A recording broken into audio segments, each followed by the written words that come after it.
ដៃដែលខ្ញុំត្រូវការដៃដែលខ្ញុំត្រូវការមិនមែនជាដៃដែលអោបខ្ញុំពេលដែលខ្ញុំជោគជ័យមិនមែនជាដៃដែលអបអរសាទរពេលដែលខ្ញុំដល់គោលដៅមិនមែនជាដៃដែលហុចបាច់ផ្កាឲ្យខ្ញុំពេលដែលខ្ញុំផុតអំពីគ្រោះថ្នាក់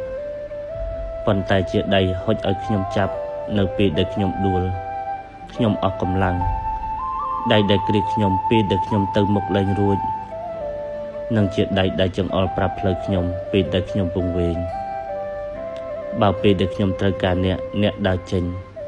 សូមកុំត្រឡប់មកវិញពេលដែលខ្ញុំលែងត្រូវការអ្នក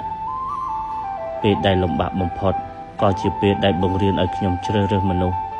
បានត្រឹមត្រូវសម្រាប់ជីវិតខ្លួនឯងនរណាដែលគួរនៅ